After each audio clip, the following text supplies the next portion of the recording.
Grazie Matilda, buongiorno a tutti, mi sentite, vero? Sì, Sì, sì, grazie. sì, bene. Sì, io, come dire, non sapendo a che livello sia la conoscenza in materia di paesaggio e di paesaggio come bene comune di chi ci sta seguendo, ho preparato una presentazione che parte su temi che forse ripete per molti di voi, senz'altro cose note, però proprio dalla mia esperienza con ciò che concerne appunto la pianificazione del paesaggio, le politiche per il paesaggio in generale, le questioni che ci si trova ad affrontare all'interno delle procedure che riguardano anche il governo del territorio e quindi le trasformazioni del paesaggio, ho ritenuto utile appunto partire un attimo, ribadire dei punti che possono sembrare scontati e che invece non necessariamente quando ci troviamo poi nella pratica si manifestano appunto come punti certi. Quindi per alcuni di voi sarà una presentazione che ripete delle cose note e da questo punto di vista appunto mi scuso con coloro che sentiranno delle cose già note appunto. Perché il titolo allora della giornata di oggi, no, è il paesaggio oltre gli strumenti command and control e la prima cosa che va ribadita a mio avviso è l'evoluzione recente del concetto di paesaggio, no? Dai singoli beni al contesto territoriale. Per noi che ci occupiamo di pianificazione paesaggistica e politiche per il paesaggio, questo passaggio spesso lo diamo per scontato. Però nella pratica professionale poi io vedo spesso che quando si parla di paesaggio, quando si considera il paesaggio nelle procedure, alla fine si tende sempre a tornare soltanto sul paesaggio riconosciuto come bene paesaggistico, come bene culturale. E allora vorrei risoffermarmi innanzitutto su questo passaggio, no? Perché negli ultimi anni, negli ultimi 60-70 anni, diciamo, dal punto di vista proprio del diritto e degli strumenti dell'amministrazione pubblica, si è passati, c'è stato questo passaggio illustrato qui da tre immagini che non riguardano chiaramente il contesto veneto, siamo nel Parco dei Templi di Agrigento, no? All'inizio ciò che veniva riconosciuto come bene culturale era il singolo monumento, addirittura astratto rispetto al proprio contesto immediato, no? Al proprio contesto di giacenza.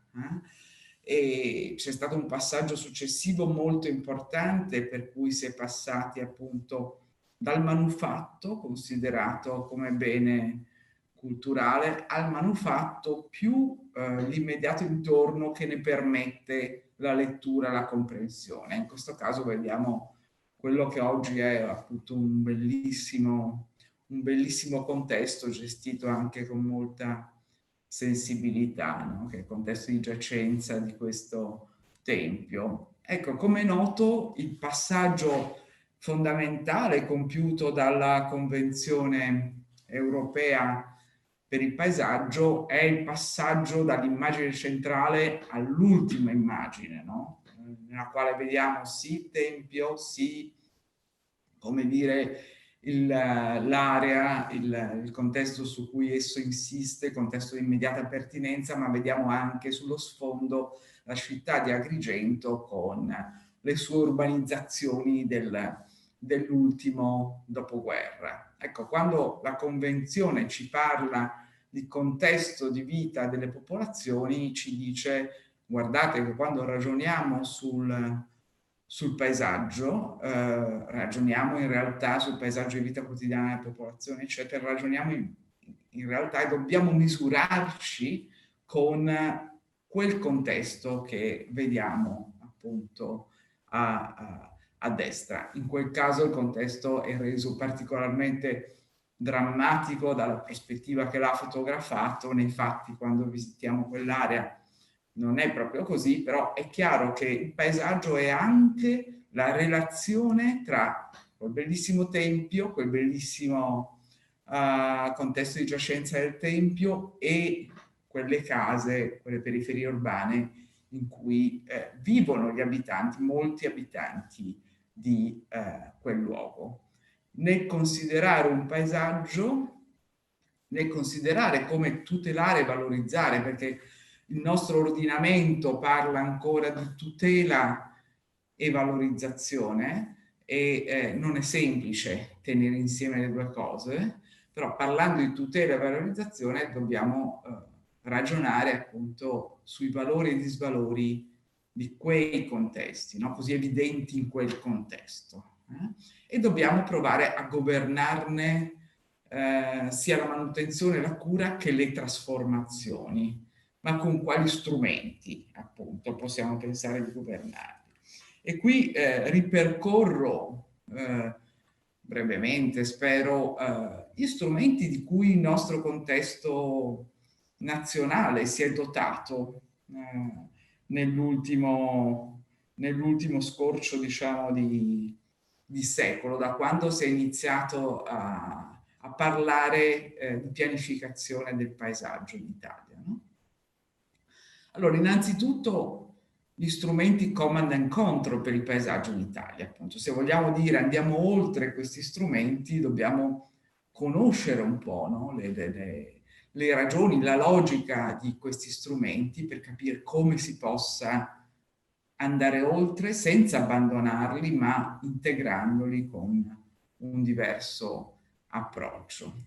Innanzitutto il termine command and control, no? È un termine che deriva dalla letteratura anglosassone che a lungo si è occupata appunto anche di quali sono gli strumenti dell'amministrazione pubblica di regolazione delle diverse trasformazioni, delle diverse politiche, no? È una categoria delle politiche pubbliche, quella degli strumenti command and control, e questo termine tradotto in soldoni significa che gli enti pubblici territoriali sono i soggetti deputati a dettare le regole, e come arrivino a dettare le regole non è questione in gioco all'interno appunto di questa definizione di command and control, e poi successivamente, una volta dettate le regole, controllano l'applicazione di queste regole.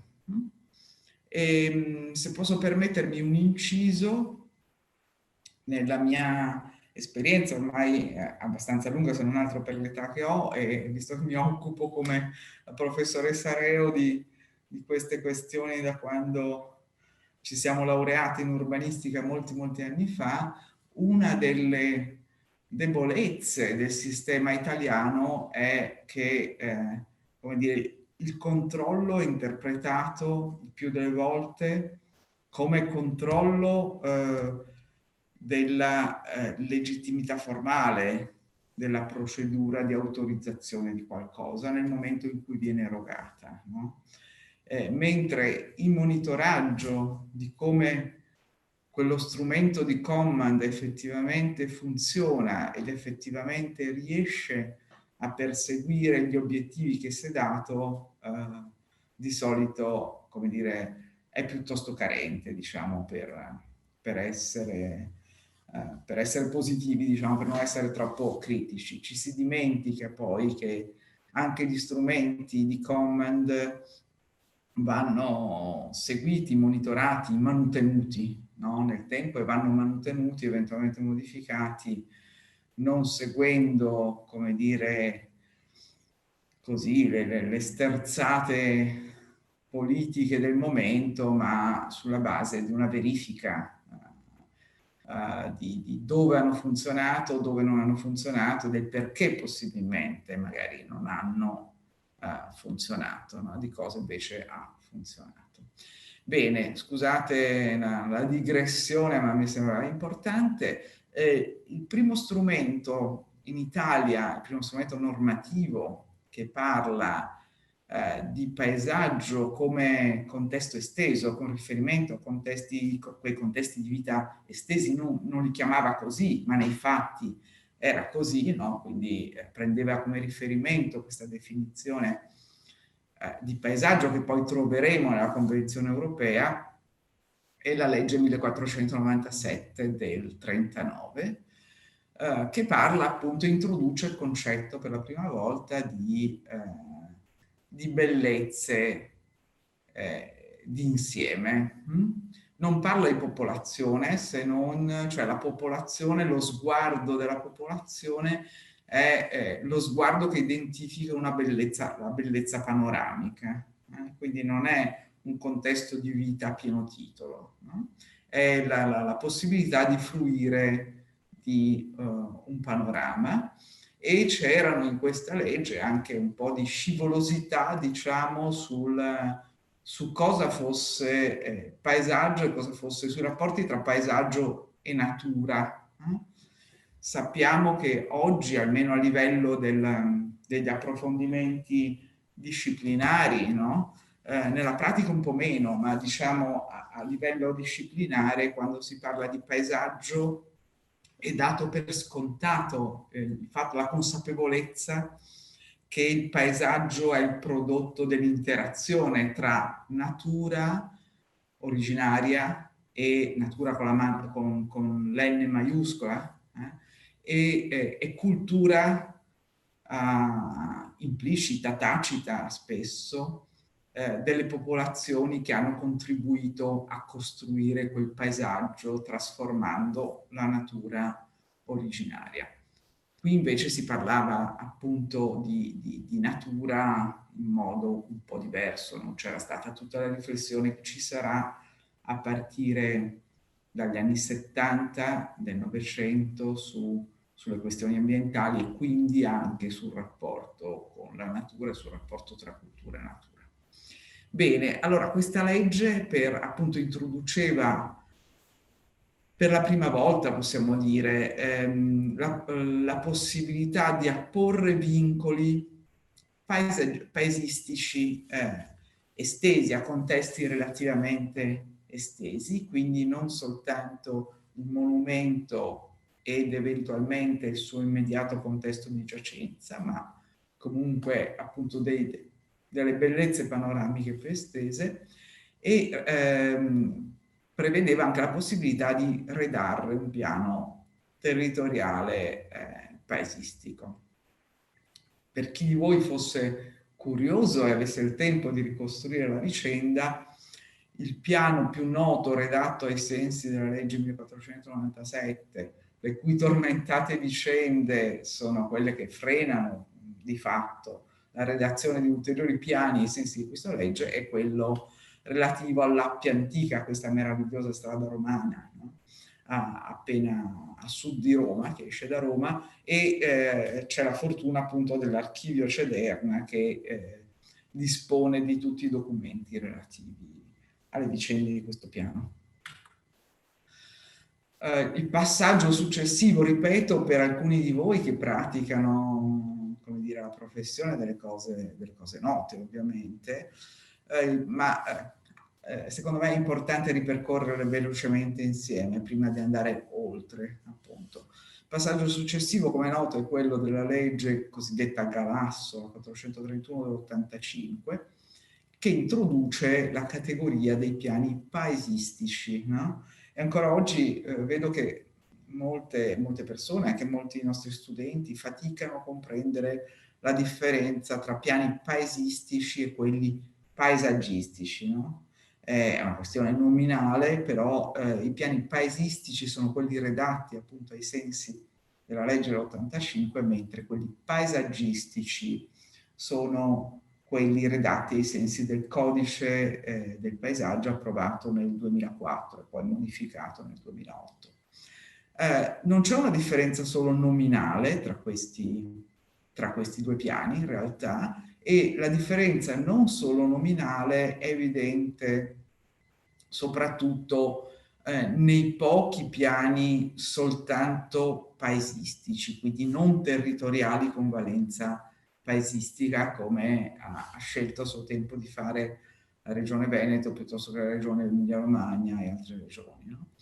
Allora, noi insieme con la professoressa Reo ci siamo trovate qualche anno fa a lavorare al piano paesaggistico della Regione Puglia e a vedere direttamente il precedente piano paesistico, che era sostanzialmente un piano che metteva insieme tutti i vincoli esistenti e basta, no? Senza ragionare appunto sul concetto di paesaggio, sulle relazioni che qualificano un territorio dal punto di vista paesaggistico. E visto che all'epoca, a differenza di altre ragioni, appunto la cartografia georiferita in Puglia non esisteva, questi vincoli erano anche cartografati in molti casi in modo errato. Come è noto, appunto, la cartografia georeferenziata a livello regionale ha iniziato a essere sviluppata dalla fine degli anni 70, la metà fine degli anni 70, no? La regione Veneto da questo punto di vista, dopo la regione Piemonte, forse è stata una delle prime in questo campo. Una serie di altre regioni hanno scelto invece a suo tempo di integrare i piani territoriali che avevano qualificato la nascita delle regioni a statuto ordinario con una dimensione paesistica, no? E nel caso del Veneto si è trattato di piani d'area che per alcune zone a valenza paesistica maggiore, diciamo, dettagliavano appunto i contenuti del piano territoriale in senso anche paesistico. Uno di questi piani è il notissimo piano d'area per la laguna di Venezia, che a tuttora rimane appunto lo strumento principale, no, vigente per il governo e le trasformazioni di questo territorio così fragile, così importante. Il codice dei beni culturali del paesaggio ha appunto introdotto una serie di piani paesaggistici. Qui ci sono i link se poi volete andarveli a vedere. La differenza sostanziale di questi piani rispetto ai piani paesistici, ai sensi della legge Galasso, è che lavorano sui vincoli, cioè a questi piani è richiesta la cosiddetta vestizione dei vincoli, e questo è un qualcosa che non ha tanto a che fare col paesaggio bene comune, diciamo, no? Perché ha a che fare con la concezione del paesaggio tutelato in base alla Costituzione dallo Stato. Quindi lo Stato, in questo caso, attraverso il codice, delega parzialmente alle regioni il compito di tutela, che in capo invece allo Stato. Lo delega attraverso l'istituto della copianificazione fra regioni e Ministero dei Beni culturali. Tra l'altro qui c'è anche un pasticcio di cosa lo Stato intenda in qualche modo, no? Per tutela del paesaggio, perché la versione iniziale del codice prevedeva che i piani fossero copianificati fra regione e ministero nella loro interezza, quindi che la tutela in effetti, come evidenziato dal codice, riguardasse l'intero territorio, in questo caso regionale, perché sono le regioni ad aver l'onere, diciamo, di redigere i piani paesaggististi, no? In realtà, con una serie di modifiche successive, una serie di modifiche anche spesso diciamo, ai protocolli che regolano i rapporti tra singole regioni e MIBACT per la redazione dei piani, in realtà la copianificazione è stata ristretta ai soli beni paesaggistici. Nuovamente come fossero i soli beni paesaggistici ad essere necessariamente oggetto di tutela, cioè questo è un passo indietro, come dire, nella concezione proprio dell'istituto della tutela del paesaggio e di cosa viene rappresentato come paesaggio rispetto appunto alla definizione della Convenzione europea. In ogni caso, invece, come dire, i primi piani, sono con la Regione Puglia, con la Regione Toscana, ad esempio, sono stati copianificati nella loro interezza tra Ministero, tra MIBERT e Regione, riconoscendo quindi il fatto implicitamente che tutela significa anche, come dire, prendersi cura e migliorare la qualità dei paesaggi degradati in qualche modo, no? Dei paesaggi di vita quotidiana. Come? E qui viene fuori anche la questione eh, della trasformazione, della concezione appunto dagli strumenti, la necessità di passare dagli strumenti command and control ad altri strumenti. La filiera immaginata dal codice. Ci sono dei piani paesaggistici, dovrebbero esserci dei piani paesaggistici redatti dalle regioni in copianificazione con il MIBACT e questi dovrebbero costituire in qualche modo lo strumento ombrello alla scala regionale, quindi a una scala non di grande dettaglio del territorio per, come dire, governare la qualità del paesaggio, le trasformazioni del territorio dal punto di vista della qualità paesaggistica. No? Il codice prevede poi che i comuni adeguino i propri piani, li ho chiamati piani urbanistici per semplicità, come sappiamo ormai hanno nomi molto differenziati nelle varie regioni, ai piani regionali, e regione e MIBACT attraverso la segreteria regionale dovrebbero, come dire, accompagnare e verificare questa procedura di adeguamento.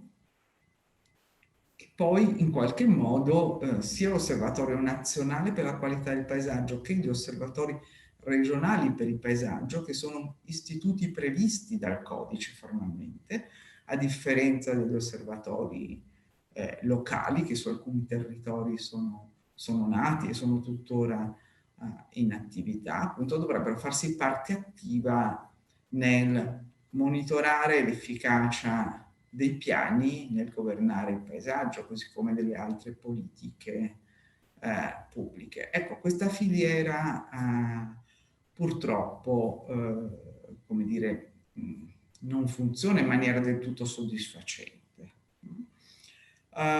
Circa lo stato appunto della pianificazione paesaggistica e degli altri istituti, lo stato di fatto, come dire, lo stato di funzionamento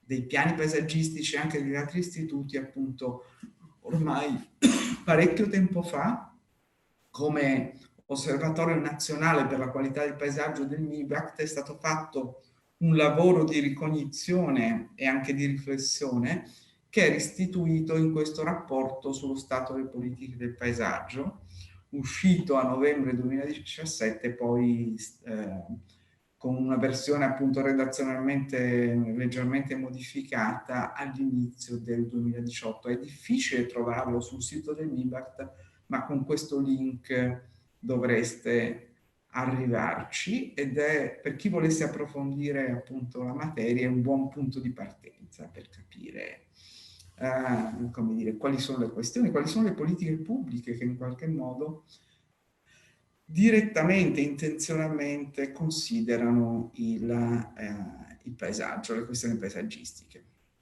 E poi sempre in quella stagione in cui mi piace ricordarlo, come dire, il sottosegretario Ilaria Borletti Buitoni, come dire, ha dato nuova vita alle competenze dello Stato in materia di paesaggio, è stata promossa anche appunto una carta del paesaggio che trovate sempre qui al link, nella quale appunto il tema, il concetto del paesaggio come bene comune e le attività che possono, diciamo, contribuire a sostenere questa concezione sono, come dire, trattate, enunciate perlomeno in parte declinate in maniera interessante. In realtà, appunto, una parte dell'attualità del concetto del paesaggio come bene comune viene anche dalla difficoltà dell'apparato complessivo delle istituzioni pubbliche italiane e degli enti territoriali ad affrontare questo tema del paesaggio, che è un tema, come è noto, complesso e anche pervasivo nella definizione che ne dà la Convenzione europea. Per renderci conto delle difficoltà, vi ho preparato una carrellata abbastanza veloce dell'organizzazione dei diversi enti deputati a occuparsi di paesaggio a diversi livelli territoriali. Questo è l'organigramma vigente del MIBACT, del Ministero dei Beni Culturali, e come vedete il paesaggio in tutte queste direzioni, il paesaggio sta a una piccola parte nella direzione generale che si occupa di archeologia, belle arti, che nella vecchia edizione è tornata come dire, essere utilizzata di recente, e paesaggio. Quindi pensate, cioè, anche visivamente qual è il ruolo, l'importanza che ha il paesaggio, e teniamo presente appunto che ai sensi della nostra Costituzione la tutela in capo al Ministero e la valorizzazione è materia condivisa tra Ministero e regioni. Quindi davvero ha un po' il ruolo di Cenerentola. Lasciatemi dire che questo ruolo di Cenerentola e il fatto che non sia esattamente al centro dell'attenzione è dato anche dal fatto che dopo numerose sollecitazioni è stato finalmente ricostituito a fine luglio di quest'anno l'Osservatorio Nazionale per la Qualità del Paesaggio, e dovrei in teoria farne parte in qualità di esperto, così c'è scritto nel decreto che mi è stato trasmesso dal Ministero, ma da fine luglio non siamo mai stati convocati, come l'osservatorio non si è mai costituito, non si è ancora costituito. Ci sono, direte voi, gli organismi periferici del Ministero, no? Il segretariato regionale. Se scorrete, come dire, l'organizzazione del segretariato regionale, capite anche perché nelle procedure di accompagnamento e verifica dell'adeguamento dei piani comunali ai piani paesaggistici regionali, di fatto i segretariati regionali riescono a guardare soltanto la parte che riguarda i vincoli, con grande difficoltà riescono ad affrontare la questione di come i piani urbanistici comunali trattino la questione paesaggistica alla scala comunale.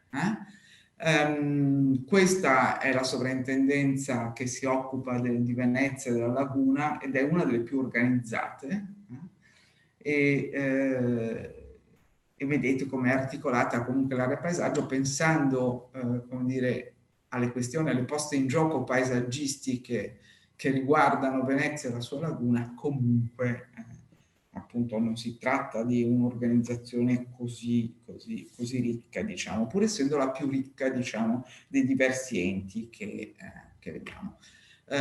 Salto la Regione Veneto, che ovviamente è qui rappresentata, ma la salto soltanto permettendomi di dire che chiaramente il paesaggio per la Regione Veneto è un valore potenziale anche dal punto di vista economico, come noto, molto rilevante, e forse l'attenzione anche prestata alla gestione dei siti UNESCO negli ultimi anni dà comunque testimonianza del fatto che c'è una riflessione a questo riguardo, diciamo, in crescita, spero.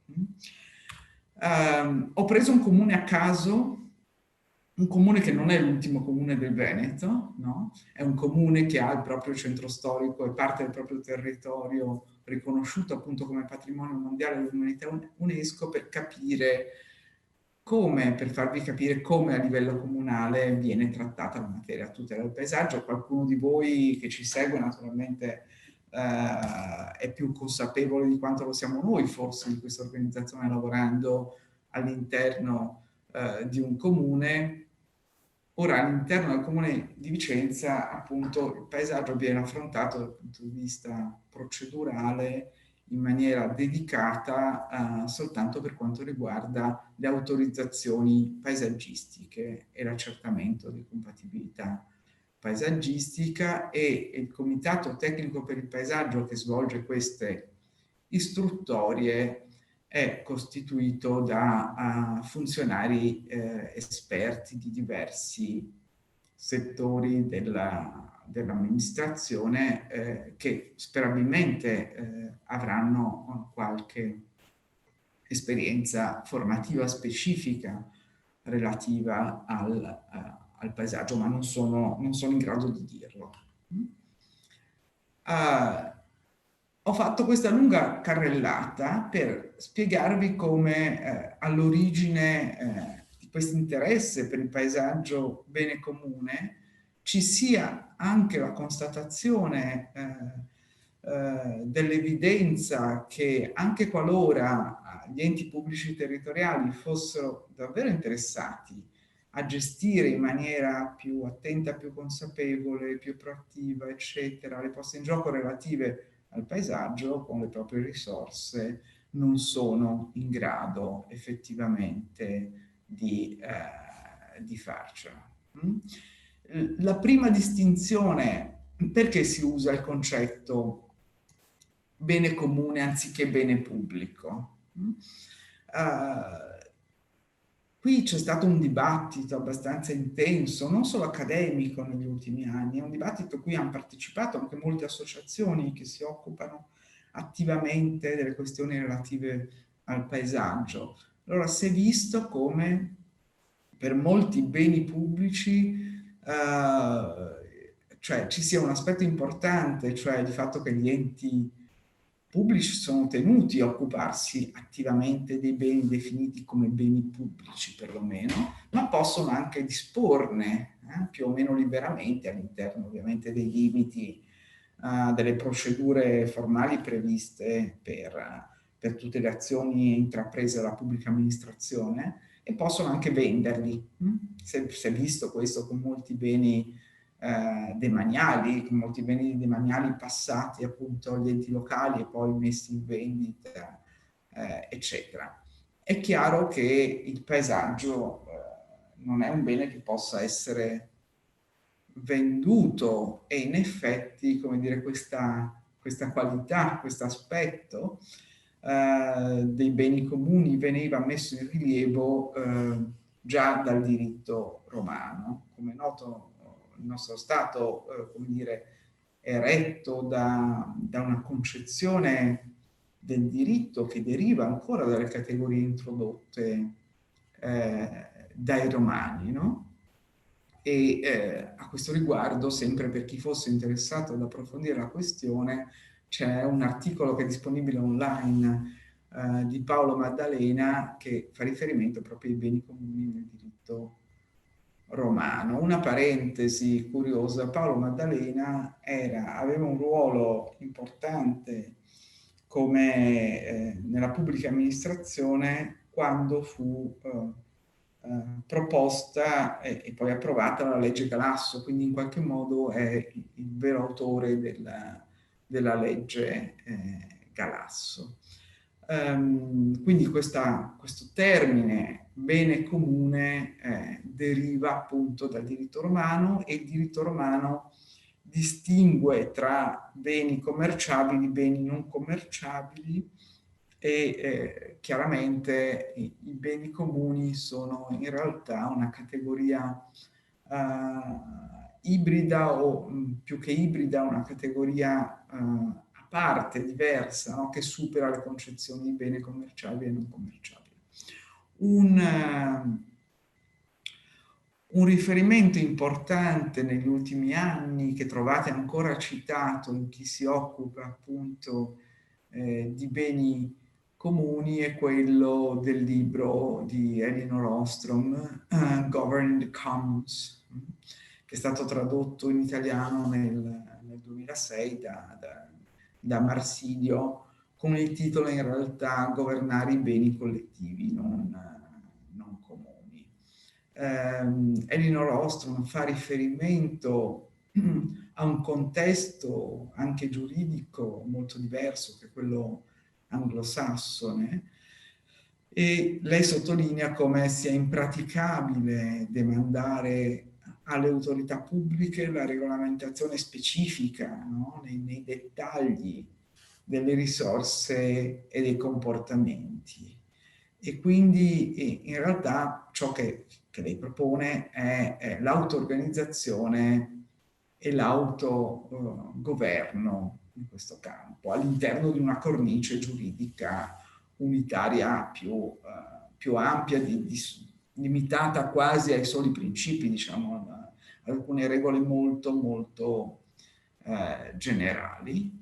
Per noi, appunto, che viviamo, agiamo in un contesto giuridico molto diverso, questi stimoli sono senza dubbio molto importanti comunque dal punto di vista concettuale. Tutto sommato, come dire, le istanze del federalismo che erano così attive, no? Negli anni 70, con riflessioni interessanti anche negli anni 80 e 90, e che oggi invece sembrano dimenticate, tutto sommato facevano riferimento appunto a questo scenario dell'auto-organizzazione e dell'autogoverno, che è decisivo quando si parla di beni comuni, però nel nostro contesto giuridico anche l'auto-organizzazione e l'autogoverno vanno sempre a braccetto, diciamo, con l'azione istituzionale, richiedono di essere in qualche modo definiti all'interno di una cornice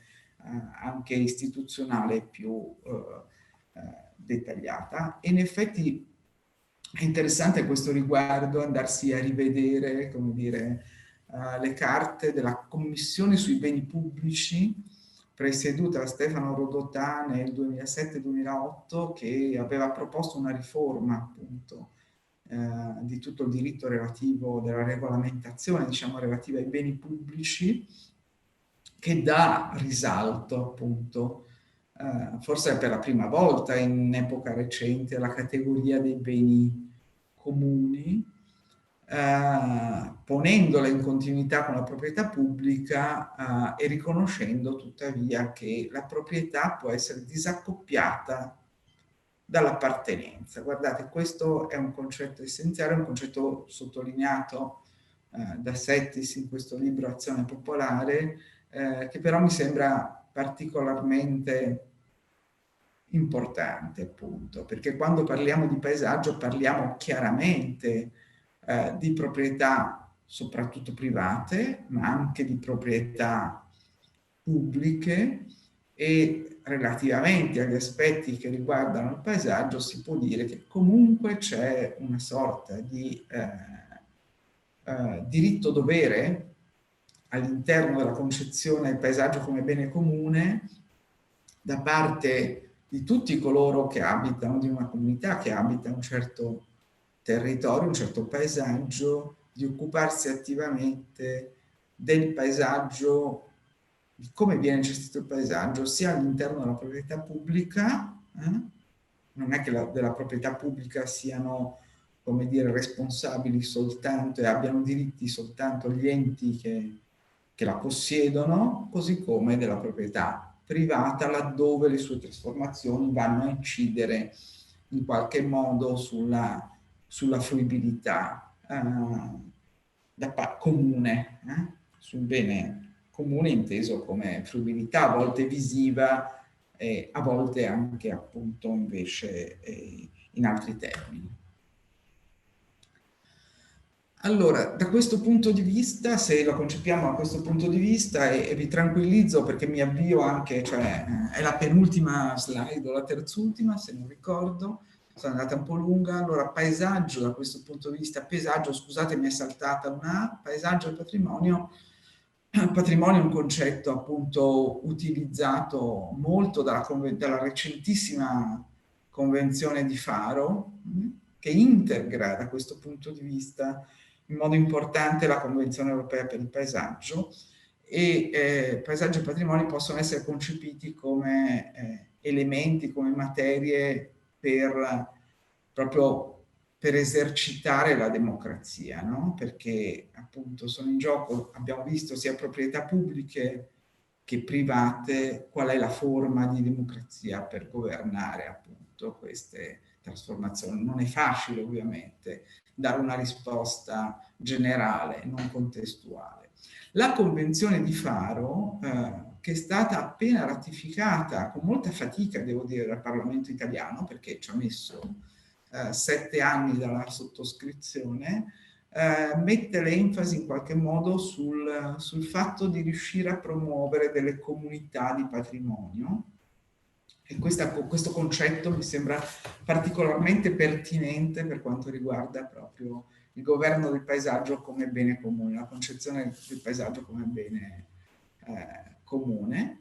E sono interessanti alcune cose sottolineate. Qui ho fatto proprio un collage tagliando alcuni fra i molti concetti interessanti esposti dalla Convenzione di Faro, no? E la prima appunto è che le parti, e quindi anche l'Italia che l'ha ratificata finalmente, si è impegnata ad accrescere la consapevolezza del potenziale economico dell'eredità culturale, ad esempio, no? Considerare il carattere specifico di questa eredità nel pianificare le politiche economiche.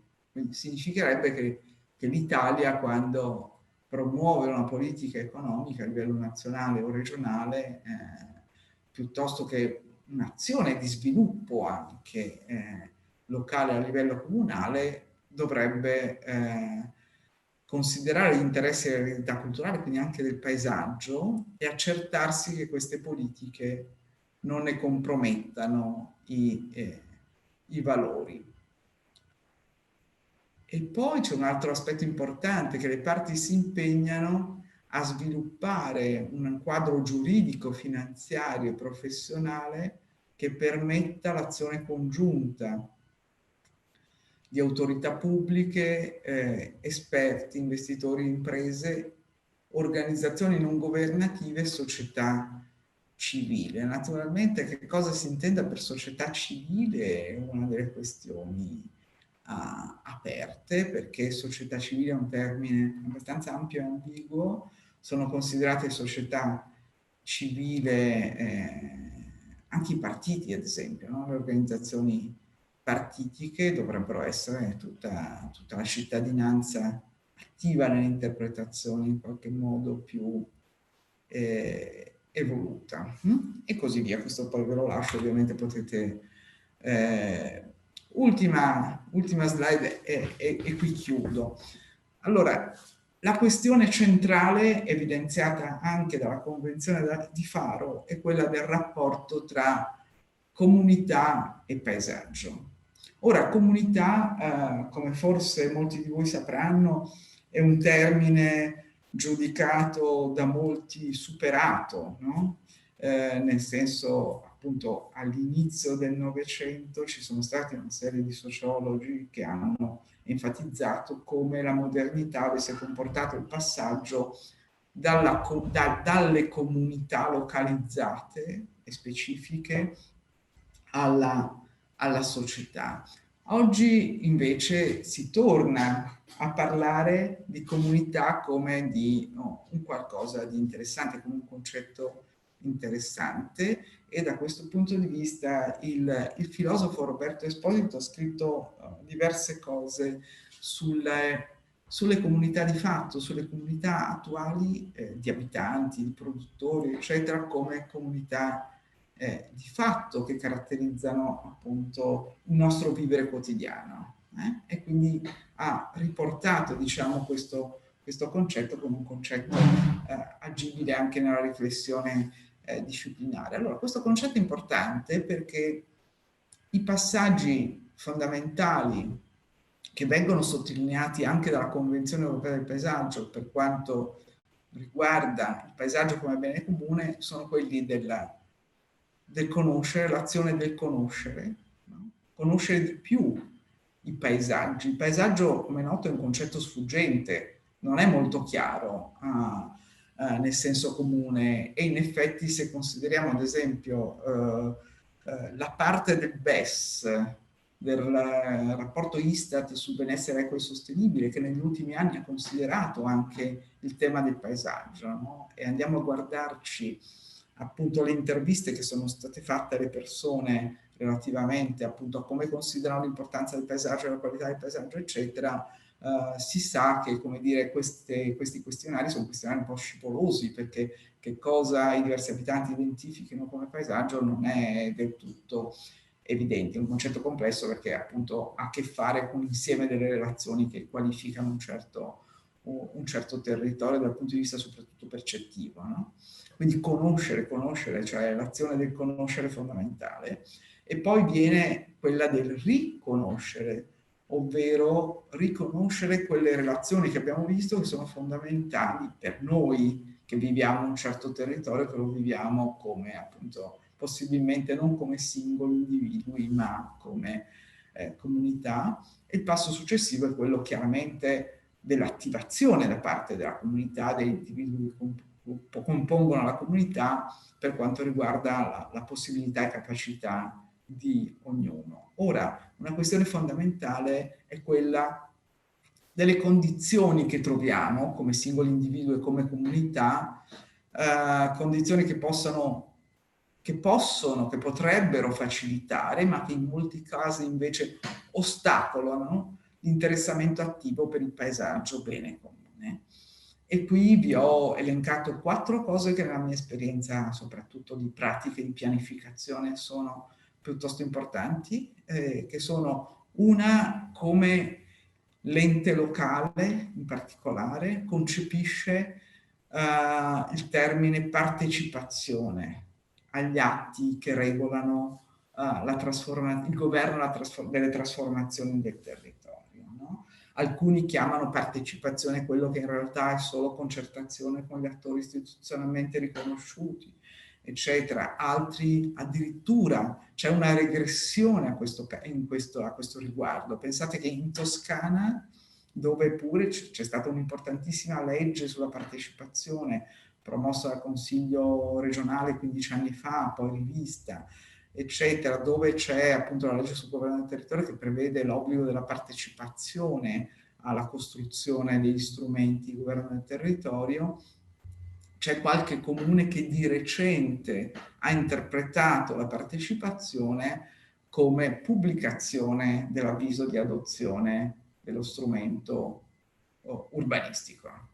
Non è questa partecipazione e spero ci sarà modo anche con le esperienze poi che verranno raccontate oggi di tornare su questo aspetto. Un'altra questione in qualche modo connessa a questa è l'interpretazione che viene data al diritto di accesso agli atti, nel senso che è chiaro che se un'associazione deve ricorrere al diritto di accesso agli atti su un procedimento urbanistico o altro, vuol dire che non c'è stata una partecipazione in qualche modo adeguata, è un segnale, è un indicatore, no? Ma anche come un'amministrazione interpreta questo diritto fa parte delle condizioni appunto che possano facilitare o ostacolare l'interessamento attivo al paesaggio come bene comune. Un'altra questione decisiva è quella relativa alle conoscenze che vengono messe in gioco per supportare le scelte di trasformazione.